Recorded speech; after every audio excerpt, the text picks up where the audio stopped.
The Thalkreen planning chamber was designed to inspire certainty. It was circular and elevated with no corners and no shadows. A room built to ensure that every decision felt shared, visible, and final. At its center, a holographic projection hovered above the table. The Keshvar defensive complex rendered in layered detail. Tunnels, caverns, reinforced passages burrowed deep into bedrock.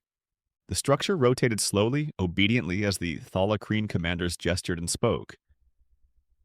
They stood close to the projection, tall avian reptilian forms leaning forward in unison. Crests flared subtly as each officer spoke, their confidence reinforcing itself with every assertion. Speed would win the engagement.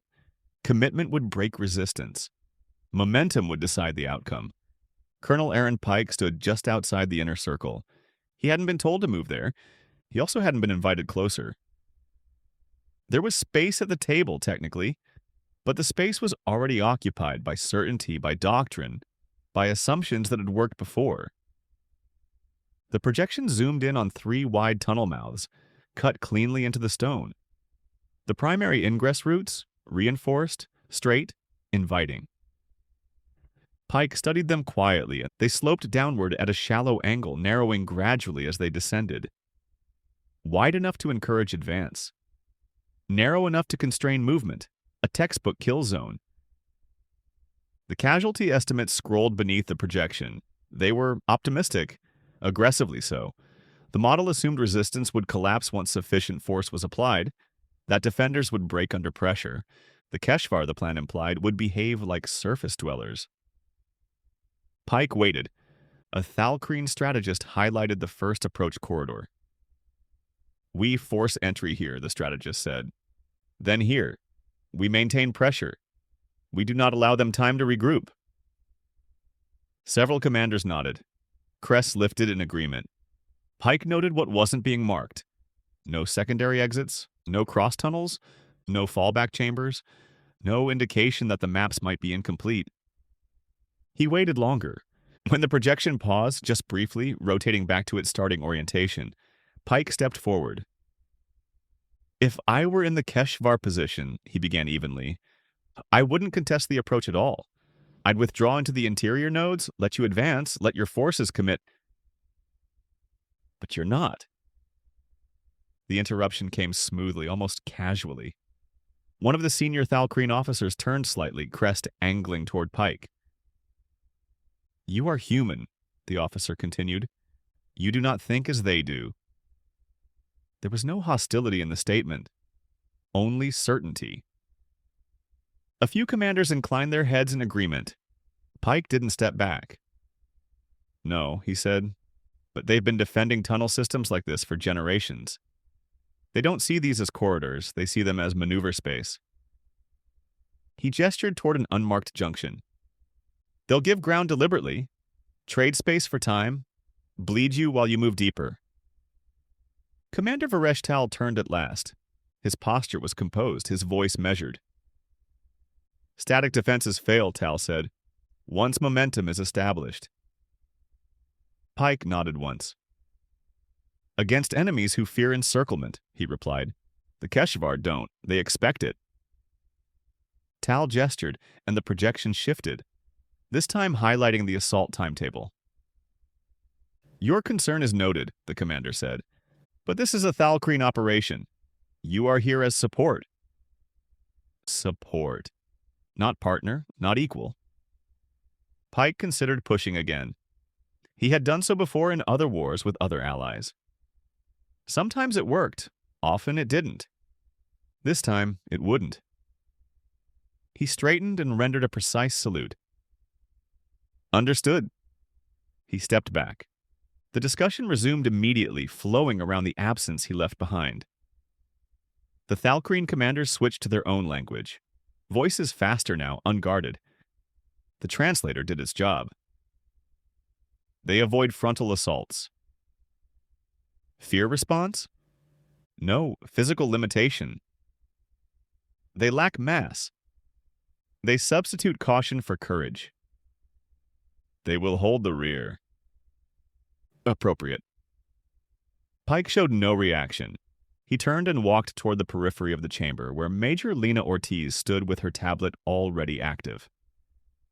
She hadn't looked up once during the exchange. She rotated the tunnel map, peeling back layers the Thalkreen had dismissed. Her frown deepened. "These tunnel maps don't make sense," she said quietly. Pike waited. "Bugs don't tunnel like this," Ortiz continued. "Not real ones, not ones that live underground. No side entrances, no evacuation routes, no drainage paths, no storage nodes." She highlighted a long stretch of tunnel. "Are they ignoring these spaces?" she asked. "Or do they just not know they exist?" Pike watched the projection turn. "I think," he said carefully, "that they don't consider them militarily significant." Ortiz stared at him. "That's insane," she said. "Those are choke points, ambush corridors, escape paths, reinforcement routes." She pulled up seismic overlays, faint patterns ghosting through the rock. "And drainage," she added, "which means vertical shafts they haven't even mapped." Pike nodded. "Which means the HFY will know exactly where they are the moment they breach." Ortiz exhaled slowly. "So the Thalkreen think they're attacking a fortress," she said. "But they're really walking into a circulatory system." Pike's expression didn't change. "Yeah," he said quietly. "I know." Ortiz folded her arms. "They're going to feed themselves into this thing," she said. "And by the time they realize it, they won't be able to pull out." Pike glanced back toward the planning table. "Which is when we'll get the call." He turned away. "Let's go make our own plans." They left the chamber without another word. Behind them, the Thalkreen finalized the assault timeline in under 10 minutes. The plan looked decisive. It wasn't. The order came just before dawn. Not a speech, not a briefing. Just a quiet update pushed to every allied unit channel. Human forces will remain in reserve. No reason given, no conditions, no contingency. Captain Pike read it once, then again, just to be sure. He looked up at the Thalkreen staging area beyond the ridge. Hundreds of their soldiers stood in tight formations, armor locked, weapons angled forward. They didn't fidget. They didn't speak. They didn't check their gear. They waited. Ortiz watched them through magnified optics, her expression unreadable. "They really believe this will work," she said. Pike didn't answer right away. The Thalkreen doctrine was simple, direct, honorable. You identified the enemy, you struck with overwhelming force, and you broke them through momentum and courage. It had worked for them before, against enemies who fought the same way. The human platoons were positioned nearly 2 kilometers back, behind a low rise that blocked direct line of sight to the tunnel entrances. Reserve. Not reinforcement. Not flanking element, just waiting. Sergeant Hale leaned against a transport, helmet off, watching the alien formations advance. "They think we're scared," he said quietly. "No," Pike replied. "They think we're unnecessary." Hale snorted. "That's worse." No one laughed. The first wave advanced at exactly 0600. The HFY tunnel mouths were dark ovals carved into the rock face, clustered close together like wounds that never healed. The Thalkreen didn't slow, they charged. Heavy weapons opened up immediately. Plasma fire lit the morning air, slamming into the rock around the tunnel mouths.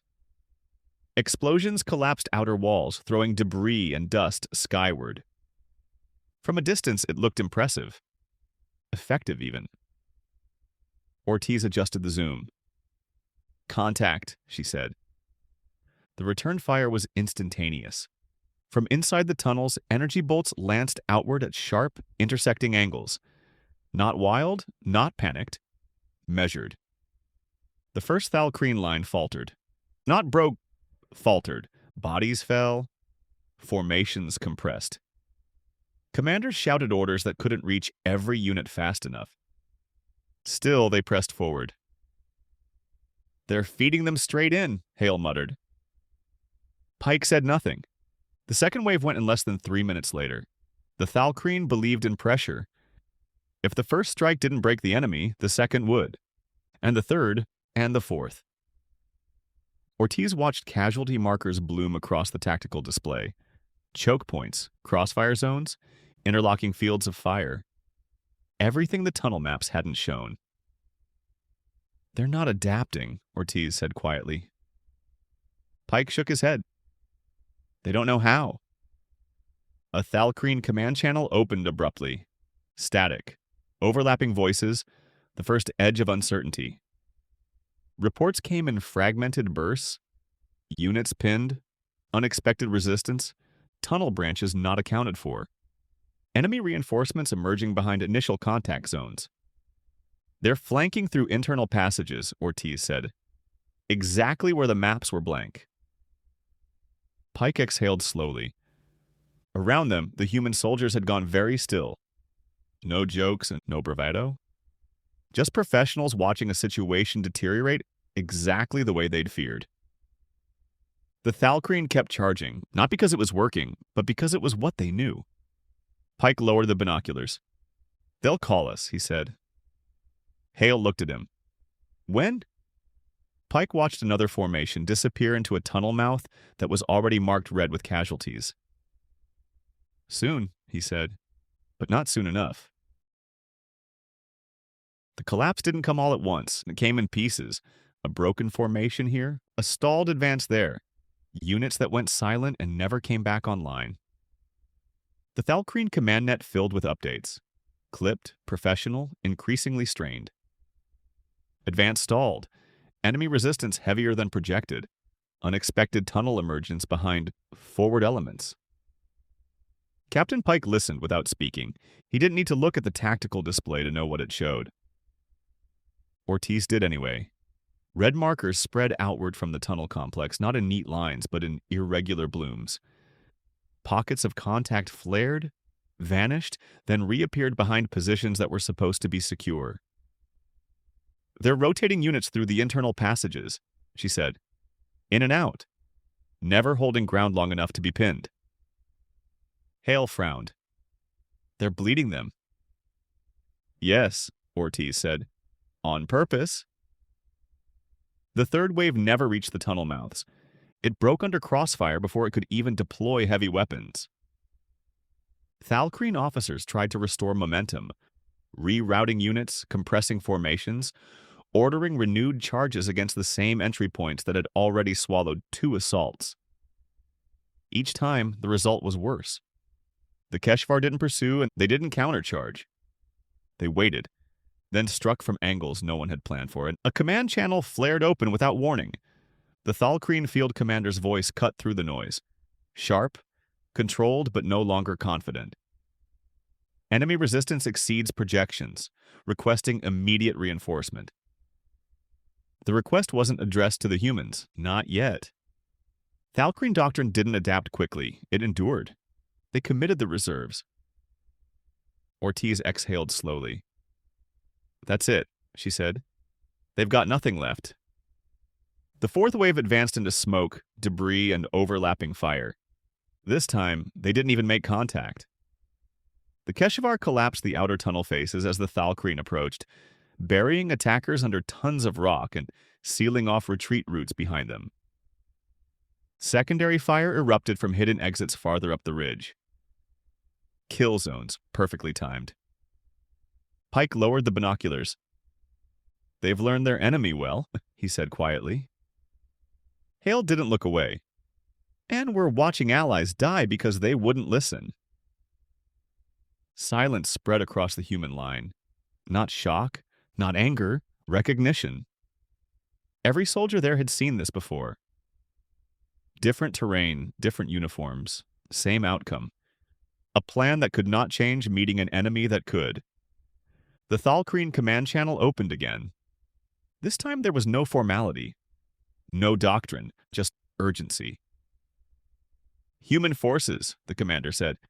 "This is Thalkreen command. We are requesting—" He stopped, corrected himself. "We are requesting assistance." Pike turned to Ortiz. Get the platoons ready, he said. Ortiz nodded. Rules of engagement? Pike watched the tunnel complex burn and collapse in slow, methodical stages. Minimal casualties, he said. On all sides. Hale blinked. Even theirs? Pike didn't hesitate. Yes.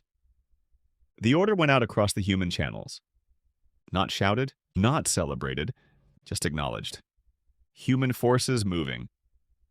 Behind them, the Thalkreen attack finally stopped. Ahead of them, the enemy waited, and for the first time since the assault began, the battlefield grew quiet. The request came through the Thalkreen command channel in clipped, formal tones. Human Commander, you are authorized to engage. Captain Pike didn't move. He studied the battlefield one last time. The tunnel mouths, the smoke drifting unevenly across the ridgeline, the subtle movements only experienced eyes noticed. Then he keyed his mic. Thalkreen Command, Pike said. Before we proceed, I need confirmation. The alien commander paused. Confirmation of what? That we are authorized to conduct this operation the human way. Silence stretched across the channel. Several Thalkreen officers spoke at once, voices overlapping in agitation. You have numerical advantage. Momentum is required. You must press before they reorganize. Pike waited for the noise to subside. Our way, he continued evenly, will not look aggressive at first. We will not charge. We will not advance immediately. If that is unacceptable, say so now. Another pause. Then, reluctantly, you are authorized, but delay risks further losses. Pike nodded to himself. Understood, he said. Then I need one more thing. What? Please keep the command channel clear unless something changes. That did not go over well. The humans still didn't charge. They stopped. They watched. Pike's voice shifted to the human net, calm and precise. Confirm all tunnel exits. Assume incomplete intel. Bugs never build symmetric networks. Ortiz crouched behind cover, tablet glowing faintly. Thermal's live, she said. Multiple heat clusters, constant short-range movement. They're probing, Hale said. They're checking if we panic, Ortiz replied. Pike nodded. We won't. Almost immediately, the Thalkreen channel flared again. They are regrouping, an officer snapped. You must advance. They are escaping. Pike didn't even look up. We see them, he said calmly. We're shaping their movement. Please stand by. They are withdrawing into the tunnels. Yes, Pike replied. That's where we want them. The channel erupted. This is not how battle is fought. Pike cut in, voice still level but firmer now. This is how we fight. Please keep the channel clear. Silence followed.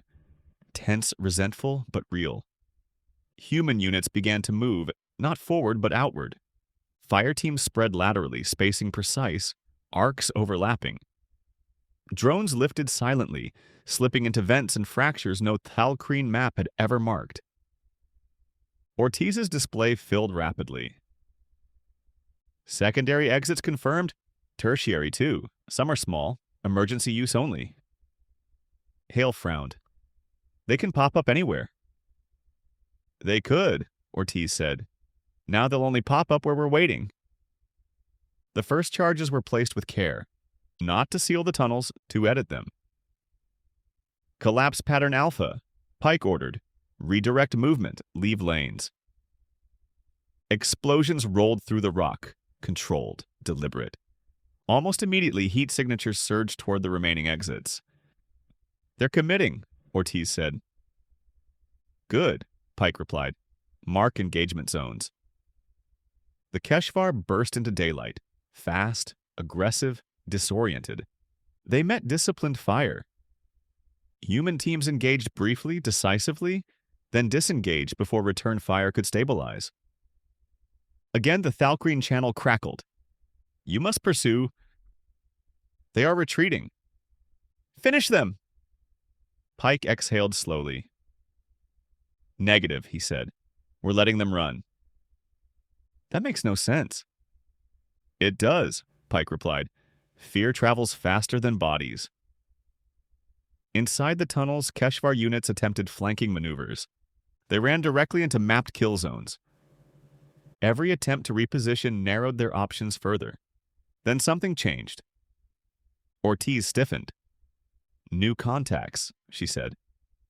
Thalcrine, 3 units, trapped inside secondary passages. Hale cursed under his breath. They're going to get wiped. Pike didn't hesitate. Mark their position. Reroute Team 2 and Team 4. The Thalcrine channel erupted again. You are diverting forces. You must maintain pressure. Pike keyed in calmly. We're rescuing your people. There was a stunned pause. Rescuing? Yes, Pike said. They're pinned. We can extract them. That will delay the assault. Yes, Pike agreed, but they'll live. Human teams moved with precision. Smoke deployed, covering fire placed not to kill but to suppress. The trapped Thalcrine were guided out through cleared paths, human medics already moving as they emerged. Stunned, wounded, alive. The Thalcrine command channel was silent. Inside the tunnels, panic finally replaced aggression. Keshvar units attempted a breakout through a narrow auxiliary passage. They found a waiting human fire team. No pursuit, no shouting, just containment. Heat signatures dropped sharply. They're surrendering, Ortiz said quietly.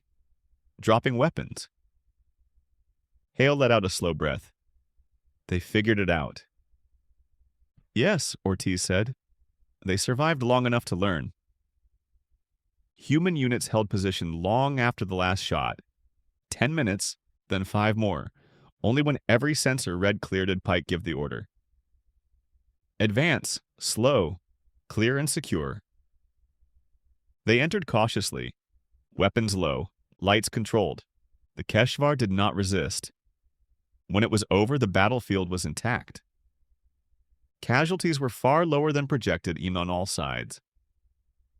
The Thalcrine commander watched in silence as wounded soldiers were carried past. Alive, breathing, angry at the pain, but not dying from it. Finally, he turned back to Pike. You could have charged, he said. You could have ended it faster. Pike didn't answer immediately. Yes, he said at last. We could have. Then why didn't you? The commander demanded. Why hesitate when the enemy was exposed? Pike met his gaze steadily. Because charging feels decisive, he said. But it isn't. The commander's mandibles flexed in irritation. Momentum breaks resistance. Courage overwhelms fear. That is how battles are won. Pike nodded slightly. That's how the first battle is fought. The Thalcrine stiffened. Explain. Pike gestured toward the tunnel complex. You charged into a prepared defense, he said. A confined space. Limited sight lines, unknown exits. You traded initiative for speed. That is the price of honor, the commander snapped. No, Pike replied evenly. It's the price of impatience. The air between them tightened. You call restraint strength, the commander said. We call it hesitation. Pike didn't flinch. We call it learning, he said. The commander folded his arms. Our warriors die proving their resolve. Yes, Pike said quietly. And the enemy learns exactly how you fight. The Thalcrine hesitated. What do you mean? Pike tapped the tactical display. Every charge teaches your enemy where you'll go next, which tunnel you'll use, which formation you prefer. Suicide attacks don't overwhelm an enemy like this, they train them. Silence. They didn't beat you with superior weapons, Pike continued. They beat you because they knew you'd come straight at them. Every time. The commander's voice hardened. And you believe caution wins wars? No, Pike said. Understanding does. He gestured again, to the sealed tunnels, the surrendered Kashvar, the wounded Thalkreen still alive. We removed their choices, Pike said. We controlled where they could move, when they could act, and what mistakes they were allowed to make. The commander stared at the display. You fought without seeking glory? Yes, Pike said, because glory is something you chase after the war, not during it. The Thalkreen commander was silent for a long moment. Then, you would have let them withdraw. Yes. You would have allowed them to live. Yes. That feels, he searched for the word, wrong. Pike nodded. So did helmets. So did cover. So did retreating instead of standing to die. The commander looked back at his soldiers, alive, because humans had slowed the battle instead of accelerating it. And charging? He asked quietly. Pike didn't sugarcoat it. Charging works when your enemy is weaker, slower, or panicking, he said. It fails when your enemy is prepared, patient, and intelligent. He met the commander's eyes. And in this war, that was them. The Thalkreen exhaled slowly. You turned courage into a liability. Pike shook his head. No, he said. You did. We just stopped paying for it. The commander straightened. Will you teach us this way of fighting? Pike paused, not for drama, but for honesty. We can, he said, but you won't like it. Why? Because it means accepting that bravery isn't enough, Pike replied. And that dying for nothing is not the same as winning. The Thalkreen commander nodded, once sharply. Then teach us, he said, before our courage finishes killing us. The battlefield no longer resembled a battlefield. Wreckage had been cataloged. The wounded stabilized, prisoners secured. Human units were already rotating off the line, weapons cleared, armor dusted, voices low and professional. Captain Pike stood beside the Thalkreen commander at the edge of the former tunnel complex. Below them, human engineers were sealing remaining passages, not permanently, just enough to make them safe. You'll have your terrain back, Pike said, intact enough to matter. The Thalkreen commander nodded absently. That is considerate, he said. Pike shrugged. We've learned to live where we fight. That drew the commander's attention. You speak as if war is a constant for your species. Pike didn't smile. It has been, he said. For a long time. Later aboard the Thalkreen command vessel, the commander dictated his after-action report. His voice was steady, formal, but the conclusions were unmistakable. The failure of the assault was not due to insufficient courage, numbers, or weaponry. It was the result of doctrine. He paused, then continued. We equated aggression with effectiveness.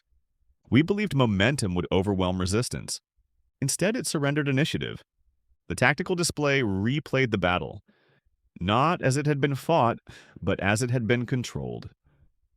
The humans did not seek to defeat the enemy directly. They sought to constrain him.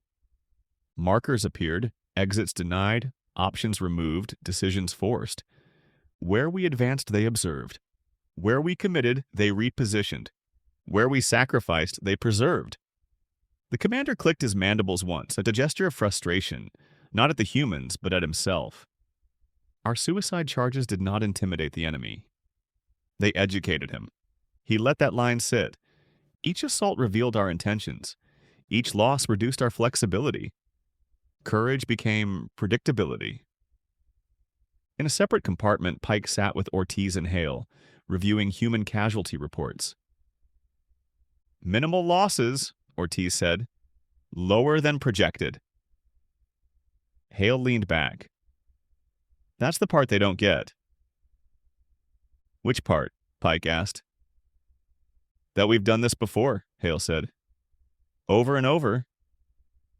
Ortiz nodded. "We've been fighting wars for 100,000 years," she said. "Different weapons, same mistakes, same lessons." Pike closed the report. "We learned the hard way that bravery doesn't win wars," he said. "Survival does." The Thalkreen report continued. The humans displayed no hunger for combat, no desire for honor through death. Their objective was not victory, it was termination. The commander hesitated, then clarified. Not the destruction of the enemy. The termination of the conflict. Another pause. This distinction explains their restraint. He replayed footage of human medics treating wounded Thalkreen soldiers under fire. They fought as if they intended to live afterward, and expected their enemy to do the same. The report concluded with a single, unambiguous assessment. Human doctrine is superior not because it is more violent, but because it is more honest. They assume war will go wrong. They plan for failure. They remove variables until only one outcome remains. The commander straightened. "We believed suicide charges proved strength. The humans proved they only proved desperation." Pike received the report hours later. He read it once, then closed the file. "That's about as fair as it gets," Ortiz said. Pike nodded. "They learned what took us millennia," he replied, "that dying for nothing isn't bravery." He looked out at the stars beyond the viewport. "And that the fastest way to end a war," he added quietly, "is to survive it." The Thalkreen entered the battle believing hesitation was weakness. They left it understanding something far more dangerous. That courage without restraint is simply another way to die. The humans did not win because they were stronger. They won because they planned for failure, learned from it, and refused to mistake death for honor. In the end, the humans did not conquer anyone. They changed how war itself was understood.